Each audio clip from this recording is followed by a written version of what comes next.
അസ്സലാമു അലൈക്കും വറഹ്മത്തുള്ളാഹി വബറകാതുഹു. ബഹുമാനികളെ, വിശുദ്ധമായ റമളാൻ നമ്മിലേക്ക് സമാഗതമാവാൻ ഇനി മണിക്കൂറുകൾ മാത്രമാണുള്ളത്. ഇന്ന് മഗ്രിബോടുകൂടി നമ്മൾ വിശുദ്ധമായ റമളാനു ഷരീഫിലേക്ക് പ്രവേശിക്കുകയാണ്.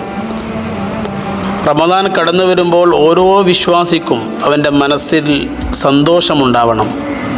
മനസാന്തരങ്ങളിൽ സന്തോഷവും അള്ളാഹുവിനോടുള്ള തൃപ്തിയും ഒരാളുടെ മനസ്സിൽ ഉണ്ടാവണം.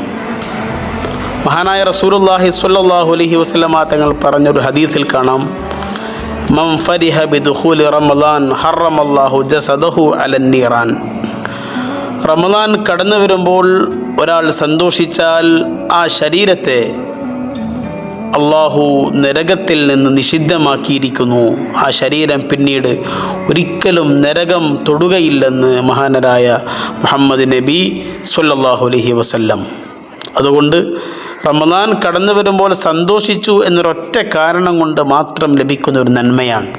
അതുകൊണ്ട് റമളാനിൽ ആവേശത്തോടുകൂടി നോമ്പെടുക്കുവാനും റമളാൻ വരുമ്പോഴേക്ക് സന്തോഷമുള്ള മനസ്സുമായി ഇരിക്കുവാനും ഈ സന്തോഷം നിലനിർത്തി കൊണ്ടുപോകാനും നമ്മൾ ശ്രമിക്കണം.